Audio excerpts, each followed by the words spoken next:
Hi everyone, welcome to Wild Writing in the Time of Corona. And today is the 7th day in our cycle of doing poems each week, and it's day 350, and we're going to do something different. And I decided to do something that we've done before, but I think it's a really good way of writing poetry, so I thought I'd share it. So this is the Golden Shovel. Which comes from, it has its roots in an American poet called Gwendolyn Brooks, and was then, and she wrote a poem called We Real Cool. And then Terence Haynes made a poem with the lines of that poem, if that makes sense, and created a Golden Shovel poem. I think the idea is that there is something special at the end of each line. So how it works is you find a poem that you really like or that you think will work, but one you really like is a good one to choose. And find a line or lines of the poem that particularly appeal to you.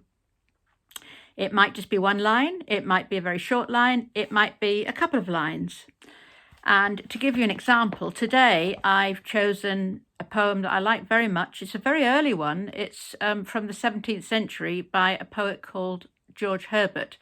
And the poem is called Love.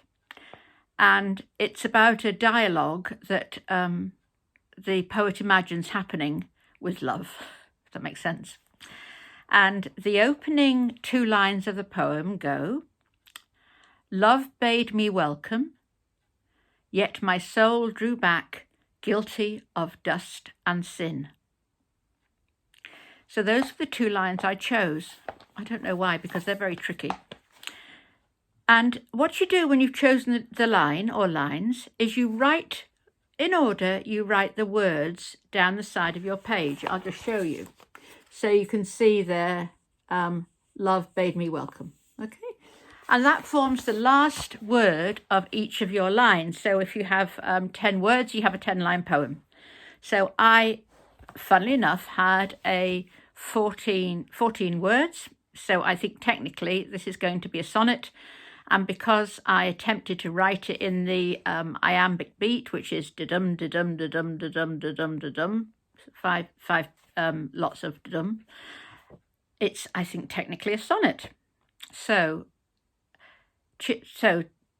your best bet is to find a poem you like, choose a line, write the words down, and then see what those words suggest to you. And that bit is probably the tricky bit. You can write quite disconnected thoughts if that works better for you. But basically, that's the technique of the Golden Shovel, having something, I think, special at the end of the line, a special word that is not your own word. So this poem is quite unusual, I think, for the Wild Writing in the Time of Corona, because it's not particularly a cheerful one, and it focuses on feelings in the time of Corona. And usually I've tried to keep away from that, but this one is unusual. And to give you a little bit of context to it, it's based on a conversation that I had on a FaceTime call with my 3-year-old grandson. And as you will realise from the words that I've chosen, there isn't a terribly good match with words like guilty and sin and dust and soul when you're writing about a 3-year-old. But I had one of those conversations where it's lovely to have the conversation, and then inevitably at the end, I think you sense a separation. Just to explain, we live very far apart, and I haven't seen him for over a year. So anyway, this is my Golden Shovel sonnet, based on George Herbert's lines. Love bade me welcome, yet my soul drew back, guilty of dust and sin. So this is to my grandson. Sometimes I'm quite blindsided by your love, by tendernesses that your small heart bade me take.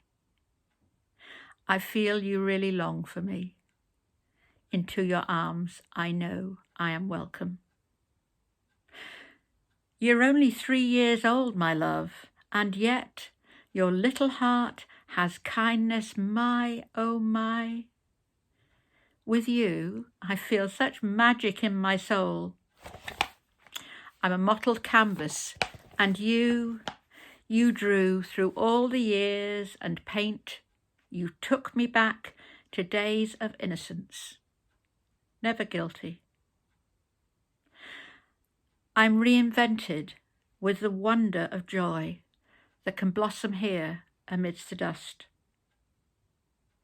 Though it's been a long year of FaceTimes, and still we are apart, wanting you's no sin. So that's my poem to my grandson, and just so that he can see when he's much, much older, there are some of the books that I love to read with him. So, rather a personal poem today. I hope you've enjoyed it. Do feel free to send me your Golden Shovel poems or to email if you have any queries. But until the next time, it's goodbye from me, and you have a good day. Bye-bye.